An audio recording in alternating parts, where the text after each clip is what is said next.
Hello, and welcome to this podcast episode of the Hidden Heroes of Tech. This is a show where we shine a light on the brains behind all the successes we see in the tech industry. It takes more than techs to actually build a product and get it to market. And sometimes we don't see the people behind the scenes who are actually doing the amazing work to get some of these innovations in front of us.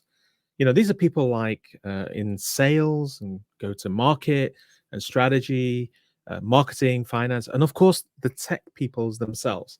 We basically talk to those people who we don't really see. And we hope to learn some nuggets of wisdom. Hello, everybody. My name is Mickey. I am your host today on the Hidden Heroes of Tech, and our sponsor is therevenuedoc.com.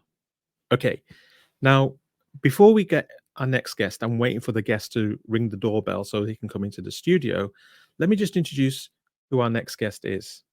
So, our next guest is a really amazing person, and I've known this person for a while. And I was really honored that he came and decided to join us on this podcast. Our guest is Edmund Sutcliffe, and you will probably not know who he is. He's like the SAS, he's in the background, the secret service of technology. The only way I can introduce Edmund is to describe what he does. He epitomizes the rare blend of technical prowess with commercial acumen, and he has a genuine passion for his craft. He is a real complex thinker, and it makes him an interesting character to listen to. And today, we've got a real great, thing in store for us in terms of what he's going to share with us. He is a jack of all trades, but although he's a jack of all trades, he's mastered them all, unlike most jack of all trades. And that's really unusual skill, and one of the things that he's really good at is discovering, creating ideas, discovery of ideas, constructing solution, and equalizing all that information for all those people around him, all the outcomes for everybody around him. One of the things that really stands out for me with Edmund is he's very famous in terms of something called LDAP. LDAP is a protocol for security directory services. When you log in and you put your name in there, quite often there's this protocol called LDAP behind the scenes doing the actual authentication. And Edmund was part of the creation of the standards of that today. And this is going back in the mid 90s. And he worked with Netscape, you remember Netscape, and Sun Microsystems to do that. Now, Edmund's got a lot that we can talk about in terms of his career, the work he's done with governments, and God knows who else. So, without further ado, I'm going to ask Edmund to I will ask Edmund to join, but I need to make sure he's coming. Oh, he's here. All right, so he's here now. So I'm going to ask Edmund to join the stage and join the studio. And hey, Edmund, welcome to the actual podcast today. Mickey, it's a pleasure to be with you. It's great to see you again. Awesome. So, Edmund, before we get into it, did I miss something off that you really, really want to tell us, the audience, about who you are? So, I think you gave me high praise, and often I think, like you said, I'm lost in the noise going around. But one of the things that I still think I'm most fond of is just that impact in making things happen for people and being able to be that person who can be the sounding board and drive things for delivery. And I've done that with you and others throughout my career, and that brings me real pleasure. So, what are you, Edmund? It says a jack of all trades. Are you like a CFO, or are you an operations person? Who are you? So I think there's such a range of things. Just today, I've spent the time working with a bunch of people on some new machine learning algorithms that are used for the ability to track the path of vehicles at high speed around racetracks. But earlier this week, I've been working on the financial arguments around a new data mining product that's been looking at it and trying to make sure that we can spend the money effectively and deliver things on that. But also, this week, I spent time writing embedded code that sits inside a sensor inside some infrared technology. So I'm all of those things. And the thing that brings me pleasure is that ability to do them all. And as you were kind enough to say, that's part of being a jack of all trade. But I have to say, the thing that's important to me is I don't get bored. So I'm I'm presented with interesting ideas and interesting problems where I have to think about them. They're not things where I can just go, oh yeah, I can steal this and reuse it. I actually have to go away and think about them. And I know where those things are. Sort of like having that little black book of where everybody is and how to pull them together. So tell me, Edmund, who would use you? Because you sound like some mysterious person. Still can't understand who you are and what you do. Who'd call on Edmund the Equalizer? And so, like the Equalizer, I guess there is a certain level of knowing who to call, and we can bring the problem to an end. Really, all of my career has been around people knowing that I exist and inviting me in when there isn't any other way to solve the problem. And that's meant that you get a reputation for being the person who will at least hear and have that debate. And I'm certainly somebody who will have that debate and provide some deep insight to what's happening. I can't tell you how people find me beyond they get to hear about me in places like this, and people are kind enough to recommend me. I have no sales strategy. Part of the relationship I've had with you for Mickey so long is that you've been one of the great introducers to someone who can equalize the debate that's going on. Well, that's interesting. I still no idea who you are, but let's try and find out some more. So, who is Edmund? And I'd like to do this in a way which is a little bit more personal, if you don't mind. I've got a few questions. Is that okay? That's absolutely fine. So, first of all, let me ask you this question. How are you doing today for real? I'm actually having a great day. I've actually been able to work on something. I've got out and seen some people and worked on a problem. That's a perfect way of spending my time. And I'm looking forward to 2 or 3 days when I can retire to the west coast of Scotland and spend it on my boat, which is a great way of spending the weekend. How about you, Mickey? Well, I'm doing great. Now that I've got you on this podcast, finally, went through a few technical challenges as you do. It's my first podcast episode. I don't mind telling everybody. So I'm really doing well today. But let's see a little bit more about you, or understand a little bit more about you. Who's your favorite personality? So I have a very soft spot for probably people like, I don't know, Robin Ince and the Infinite Monkey Cage.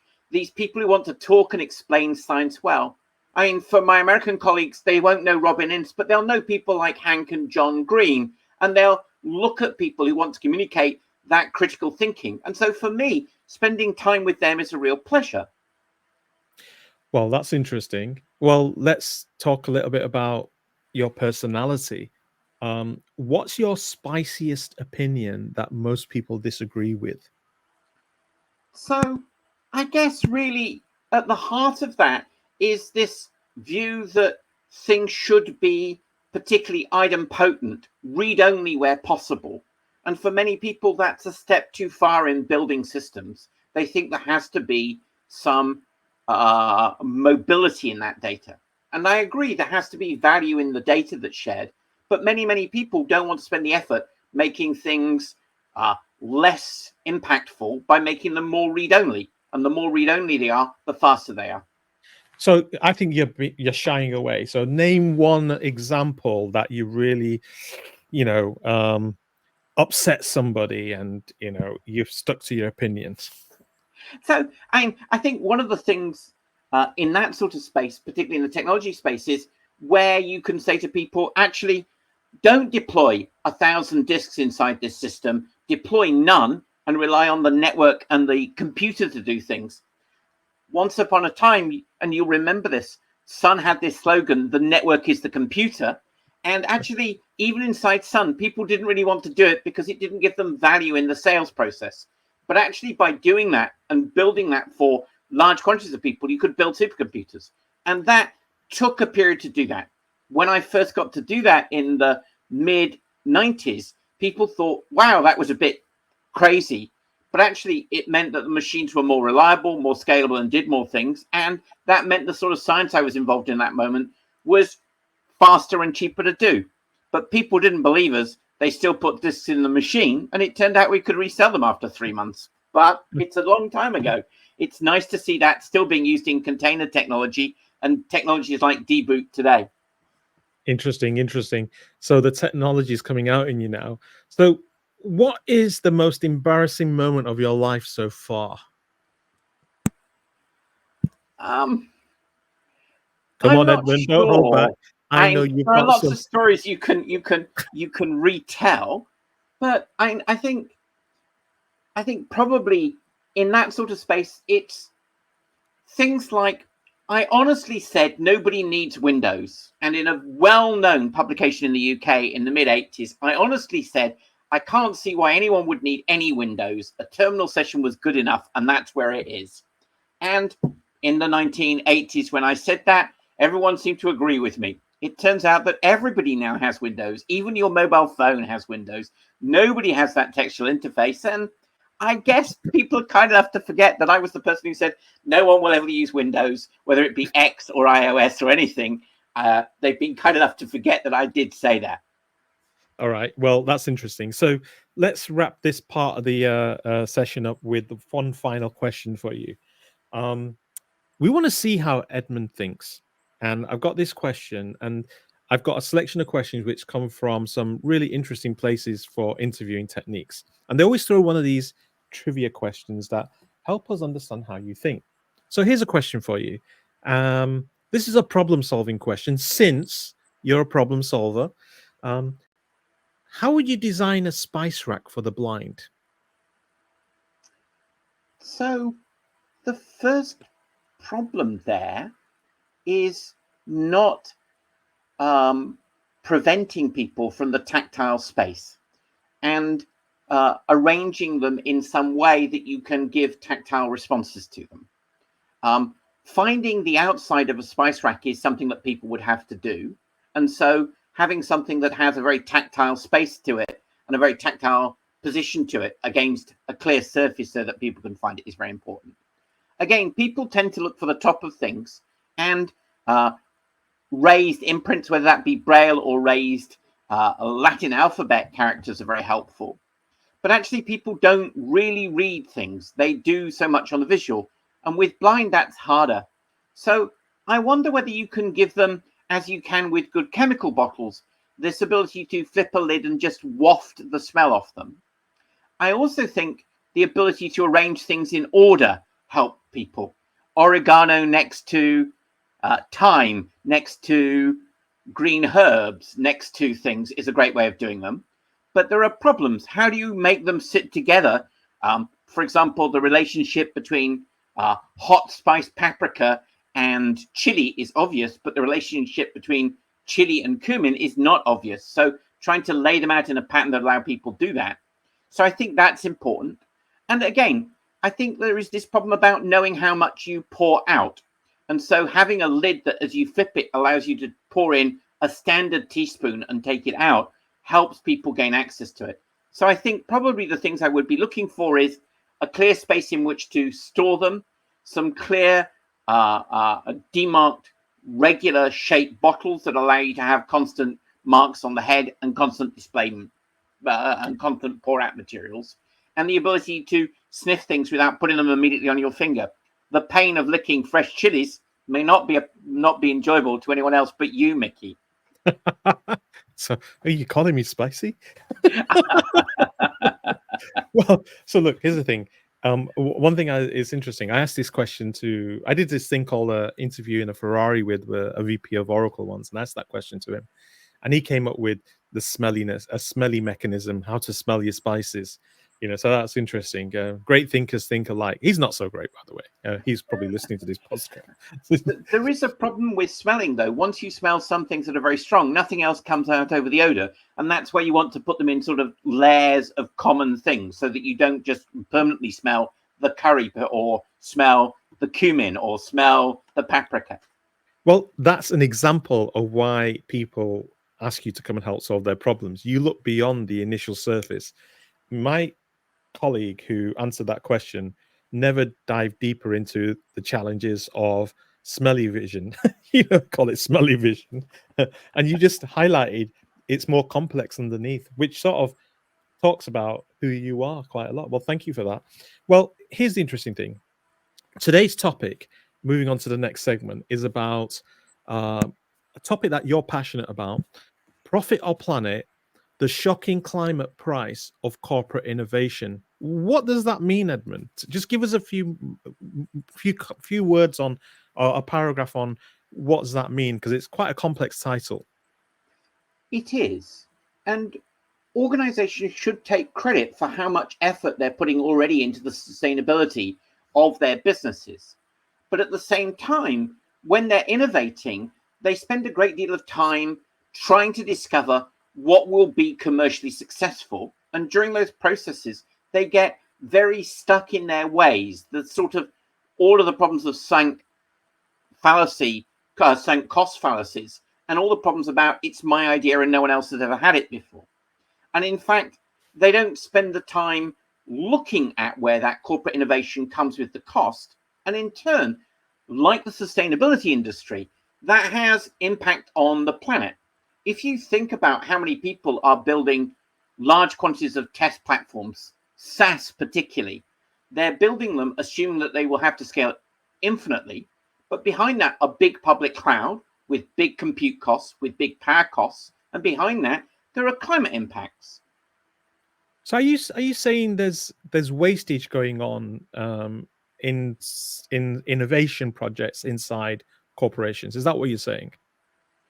I certainly am. I'm saying that people are bad at making decisions about where their innovations will go.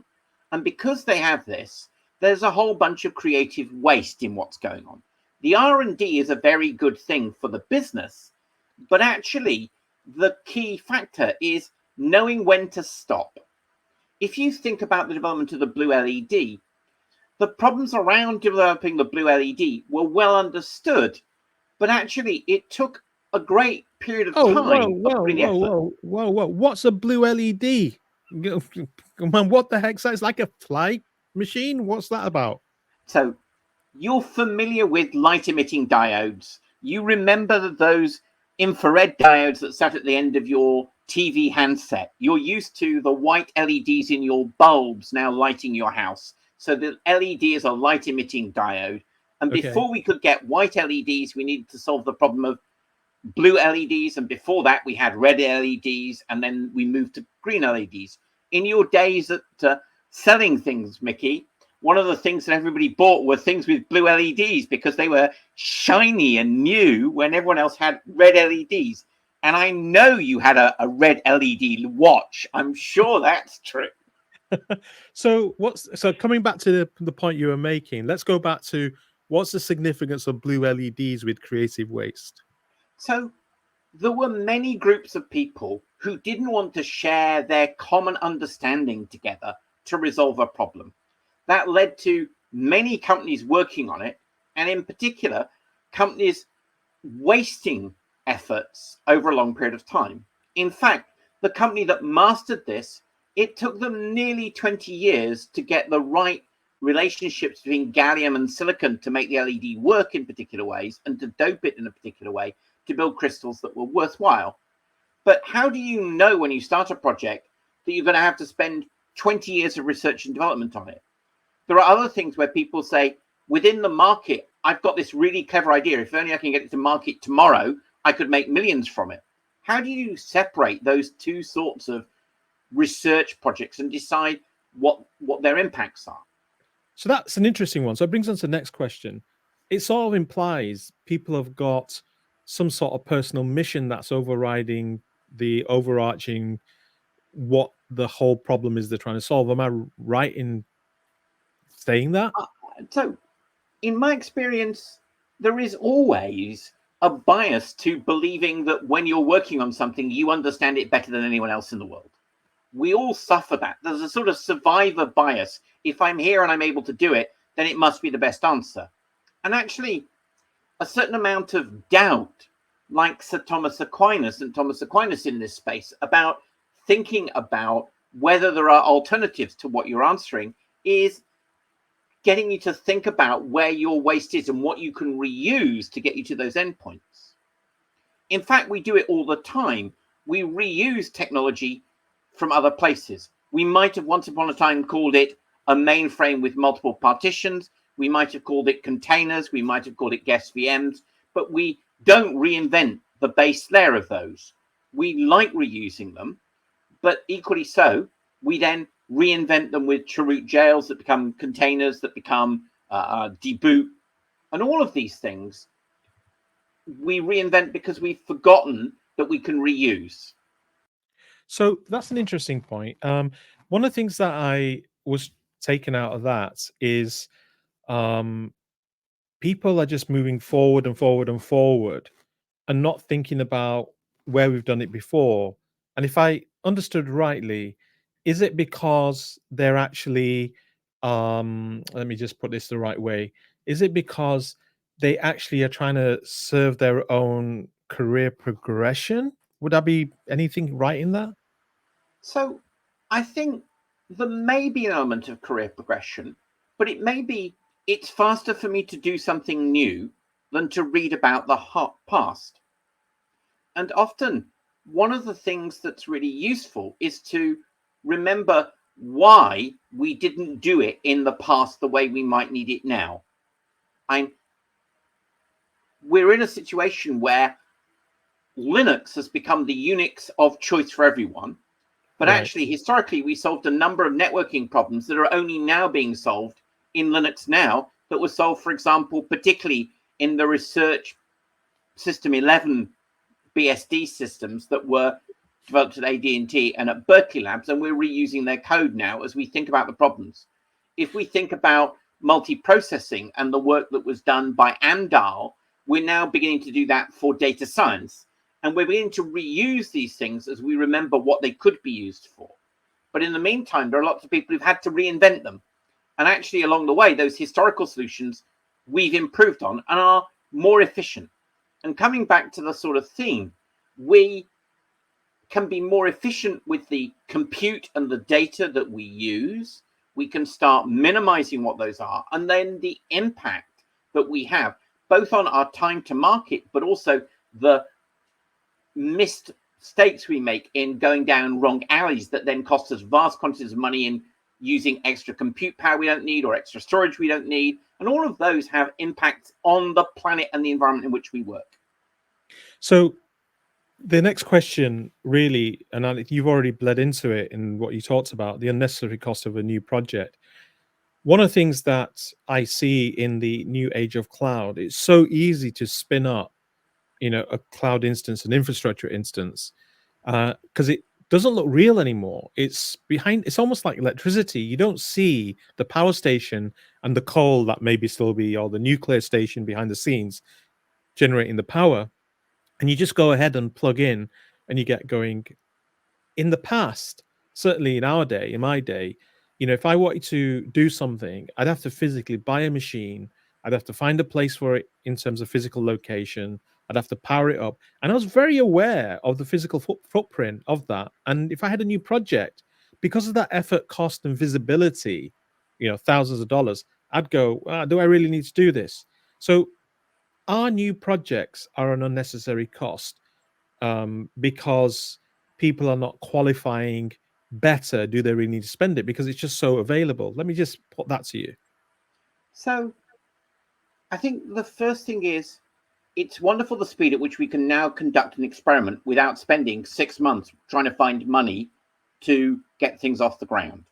Mm-hmm. The thing that we've got less good at is saying, actually, at the end of 6 weeks or 6 months or 2 years, we're not able to bring ourselves to turn it off. And this was a problem with even buying big hardware historically. And so one of the things is we go, well, it's only $1,000 to test this. We'll run the test. The problem is that we're very bad at turning that off.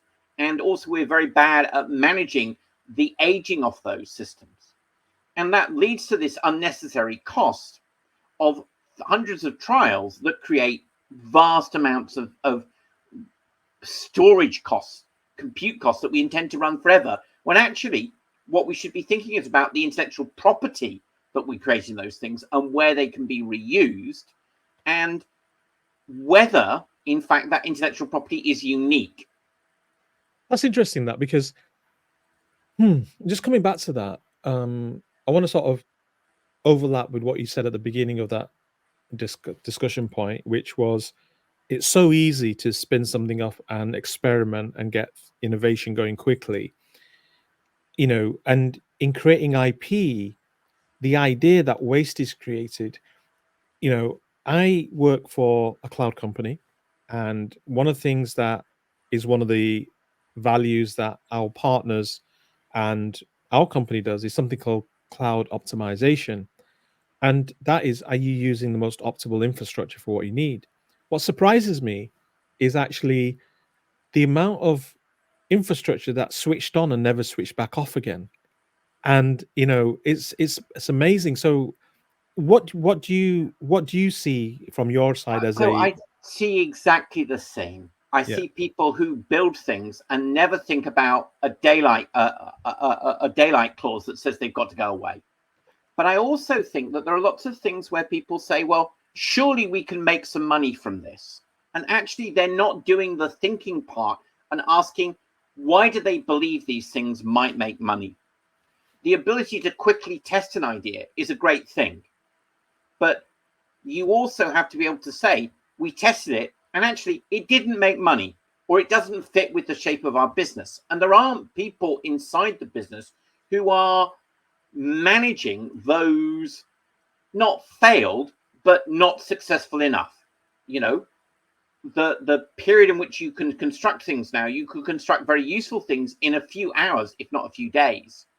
But if there's nothing coming out the other side, then you should be thinking about how you get rid of these things and how you recoup what the costs were into other projects, learning for the organization, but also reselling them, giving those ideas away. One of the things that open source has done is allow us to show we can do very quick experiments, get very successful outcomes, and then they can be used by a whole group of people.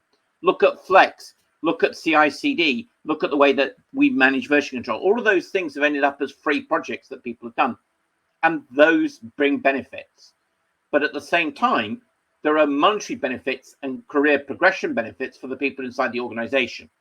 And so you want those things because you're effectively moving your employees and your partners from Division 2 to Division 1 to the Premier League, to use that soccer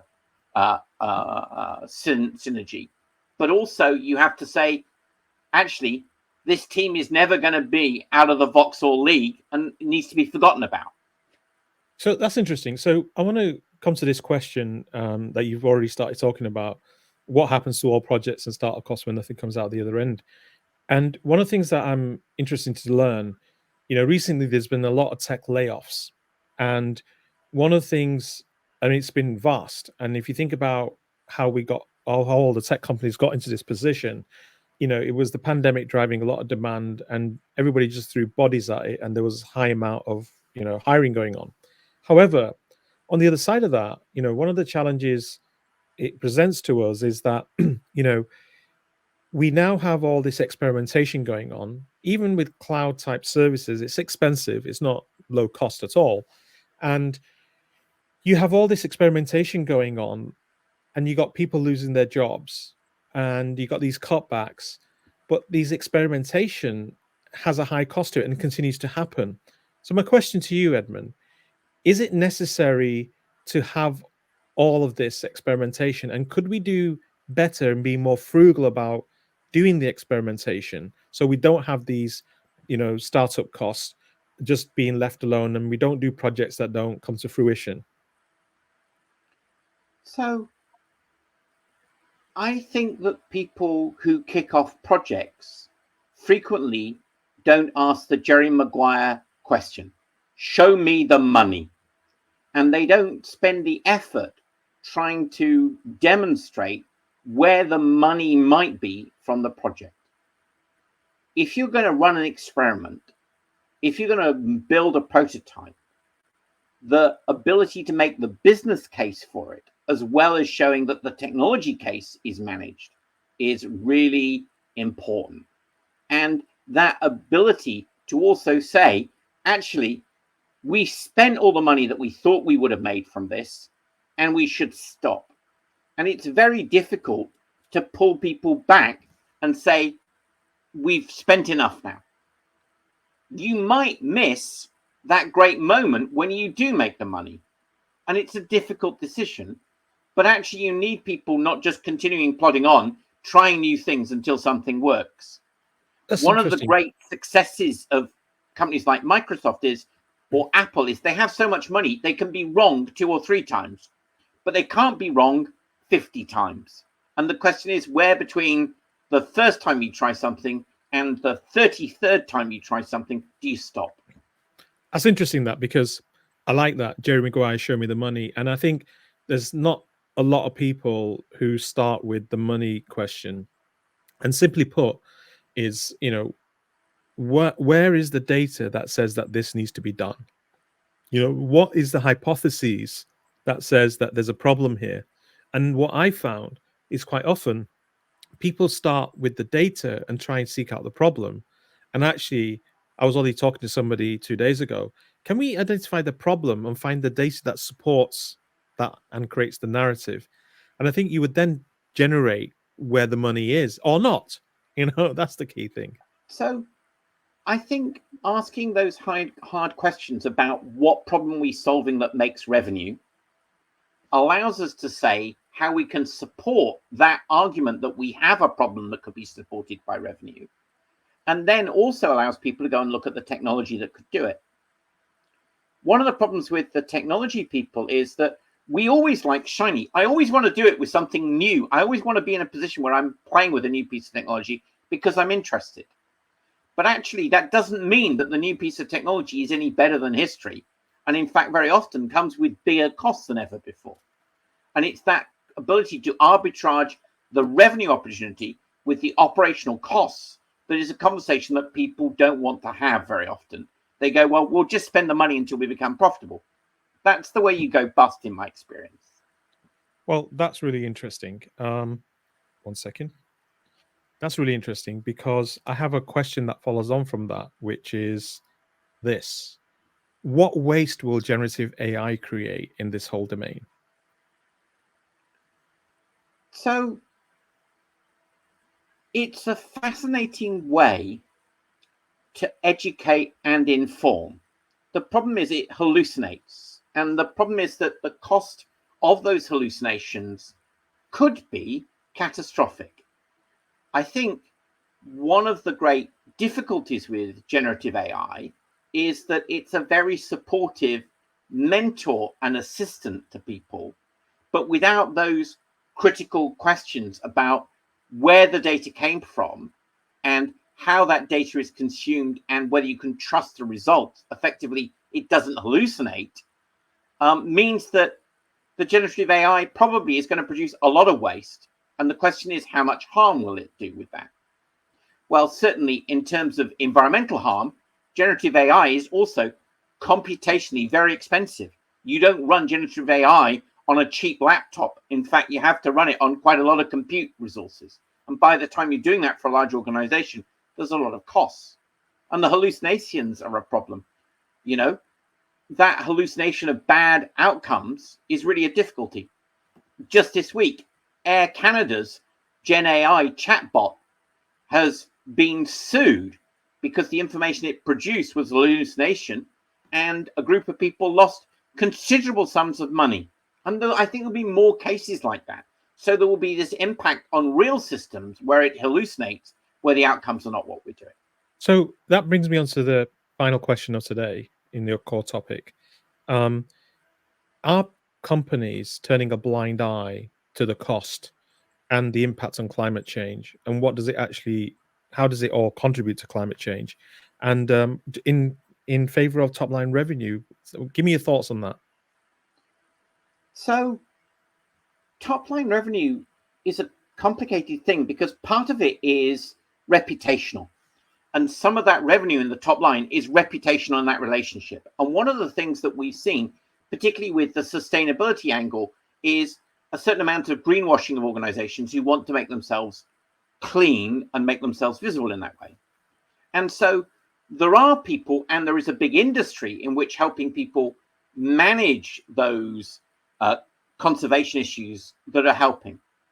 But one of the things I don't think is happening is within the organizations themselves, thinking about whether they should be conducting these experiments in the first place and how quickly you should kill things.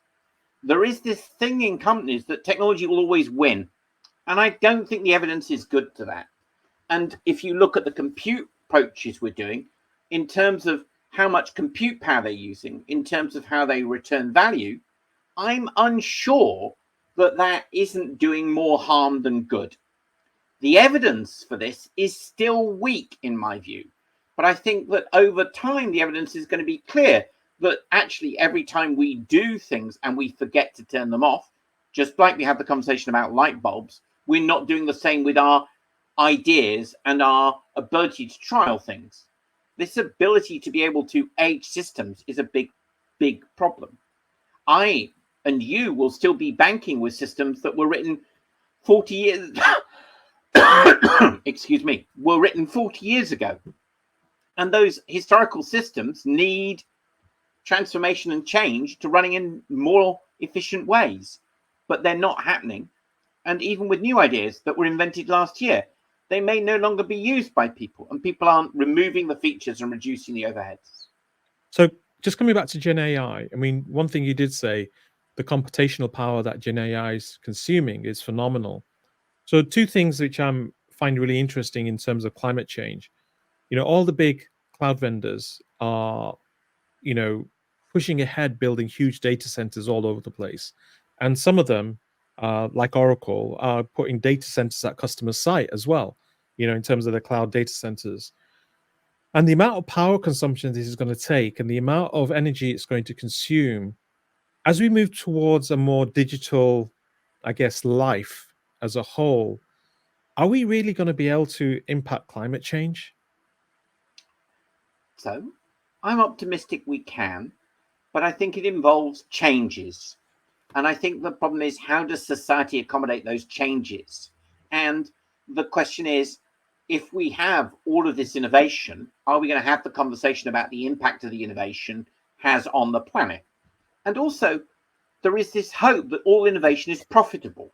And we know, certainly, if you're take the economic view of people like Hayek and the markets, then the market in the end is not aware of the social costs of the damage it does to the environment and so the individual.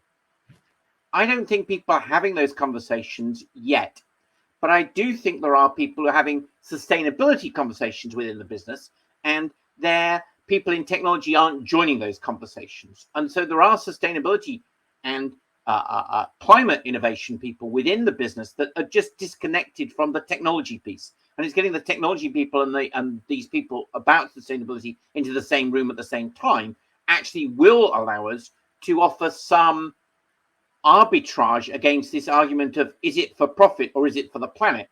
And at the end of the day, if we don't have a planet to live on, we don't have any profit. And so there's a trade-off to be done there, and there are consequences to be done there. Okay, well, that's certainly interesting. Okay, well, are there anybody that you know of or any companies that are doing it right or trying to do it right? Any thoughts, any companies that come to mind? So there are people who are clearly thinking about it. There are people like the clothing brand Patagonia who've thought about the relationship about what they're doing with their technology and what they're doing with their manufacturing and what they're doing with the environment in which they want to work. There are other brands that are trying to complete like that have not been able to survive. And the best example of that I've got is the Canadian Mountain Equipment Co-op, where they really spent a lot of time trying to get there, but they didn't quite complete it because there was a profit motivation that forgot that without a planet you can't do it. But there are people thinking about it.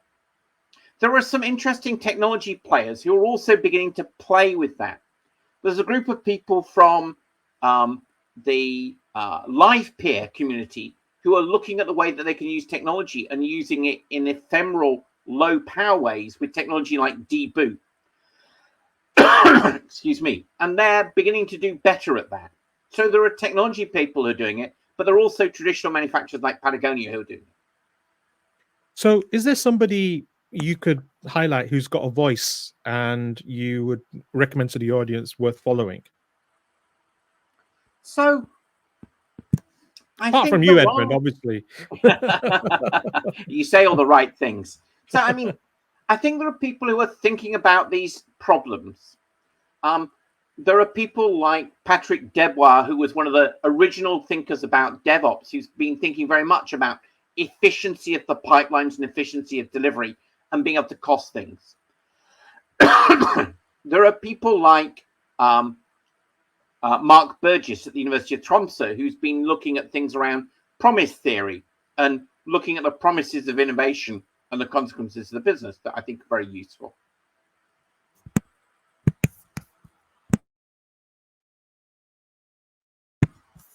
So I think they're doing a good job, and they're having conversations about it in interesting ways.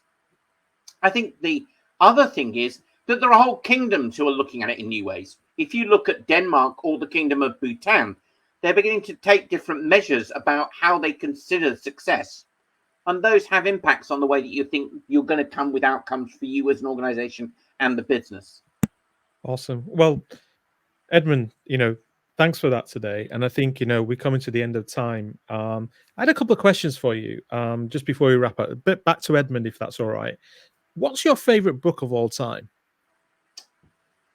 So I think there are so many that I read, and I have to say that one that brings me lots of pleasure is, in fact, a sort of factual book. It's a wonderful journey around Scotland, and it's written by Ian Banks. And I don't want to be clubbed with all the Ian M. Banks people, much as I love those, but Raw Spirit is just a real delight to read. It involves Scotland. It involves the sailing on the West Coast. It involves... And you have your own boat, by the way, don't you? I do. And it has distilleries. And every time I read it, it sort of brings me back to that part of my life and the real pleasure it is. So absolutely, I think probably Ian Banks's Raw Spirit is where it sits. Okay, so I'm going to ask one more. What's your favorite movie? Oh, well, that's really easy, but it's for a whole bunch of strange reasons, which I'm definitely not explaining on here. But I am going to say Grosse Pointe Blank. There is something about Marty Blank and that wonderful performance by Minnie Driver that makes me happy every time I watch it. Awesome. So in closing, Edmund, where can people go to learn more about you? So I think really the easiest place to find me is on LinkedIn, and you'll find me under Edmund J. Sutcliffe on LinkedIn. Reach out and you'll get a chance to read what I write there and also talk about them. But I should also mention the people who are kind enough to employ me, and working with Considered Consulting and the people like Don Thibault and Mark Hain gives me great pleasure. And you can see some of the work and some of the projects with them too. So what can we expect from you next, Edmund? So, as I said, some of the stuff that I've been working on in embedded technology around road sensing and intelligent cities, I think is the next thing you're going to see. But also, I've got really very distracted by a project called Deboot, which is about stateless, ephemeral, large-scale compute surfaces that's being used by peer-to-peer and by hyperledger technologies to share content around. I think also there's going to be more of me discussing these social consequences of modern development and the risks of it. I continue to think that we have this debate going on between profit and planet about how we can deliver things. And I think it's important people think about that as they're making technology decisions and purchasing decisions. Awesome. So what was your favorite part of this episode? Mickey, it's always talking to you is always a pleasure. But I was really... Awesome. So what about, how can the listeners of this episode support you? So I think probably the best way you can support me is reach out in LinkedIn, read some of my articles, talk about things to me. And if there are things that you want to talk about and think about, then I'm always happy to have a conversation. And I'm lucky. My days are full of those opportunities to meet smart people trying to do smart things, and me spending some time explaining them. Awesome. Well, first of all, thank you very much, Edmund, for joining me today. If anybody wants to reach out to Edmund, the links will be below because this will be published on YouTube, on the YouTube platform. And you can get hold of Edmund's LinkedIn link down below. Now, I want to say thank you again to Edmund. It's been a true pleasure to have you on the show. I hope you all enjoyed the show today. Please don't forget to subscribe and hit reminders so that you get to see the next shows that come up in the future. And thanks for joining the Hidden Heroes of Tech. The YouTube channel will have the full video episode there, and and there's an audio podcast of this going on all your favorite podcast platforms, Apple, Spotify, etc. So if you can't watch the YouTube channel, please listen to it on there. So I look forward to you joining me on my next episode, and hopefully and meet another hidden hero of tech. And I'd like to say goodbye at this point. Thank you.